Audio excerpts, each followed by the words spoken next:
Hi there.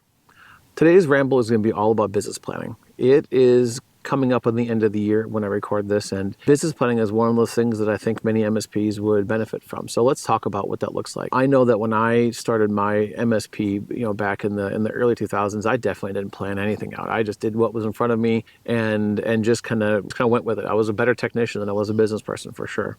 I think that's pretty typical for younger MSPs out there when you're just getting started. And so let's talk about what a good business plan looks like for a typical MSP and really typical small business. The first thing is that your business plan doesn't need to be some 23-page plan complete with market analysis and all this other stuff. I'm talking about a 1 or 2-page plan that essentially acts like a dashboard of where you're taking the business in the next 1 to 3 years, right? That's what I'm talking about. You start there, and if you want to grow it into something bigger later, from a planning perspective, cool. But let's start someplace. So start with a 1-pager, right? Start with a 1-page of where you want to take your company as it relates to financial goals, right? I want to grow to X number of dollars in revenue, and I want to have Y number of dollars of margin, and I want to have Z number of people working for me. Those kinds of things, right? And then you want to figure out some goals, some things that you want to accomplish within your business, and you want to talk about a little bit what the vision of your business looks like, right? That's kind of the plan I'm talking about. I'm not talking about not some big monstrous document. This is something you can complete in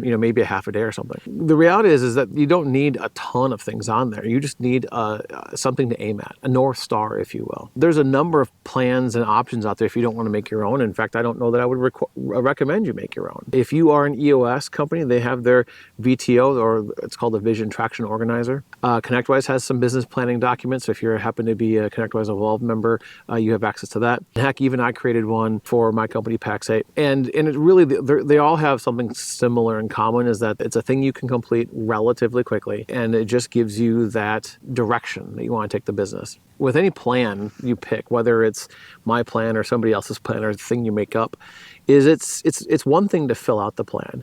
It's a whole other thing to execute on it and review it and come back to it, right? Because even if you just fill out the plan once and never come back to it, chances are you're going to be a lot closer to accomplishing things in that plan than had you never written them down in the first place. Your brain likes to prove itself right, and if you thought it was smart enough to write down once, your brain's going to try and get there as you try to execute on your normal daily business activities. So the best way of using these things is to plan it out, execute on it, and review it on a regular basis, right? And that's the short version of what a business plan and planning activity looks like. I do want to throw a shameless plug out there. If you are looking for a template and you don't happen to have a VTO, you want a copy of mine, I'm happy to share it with you.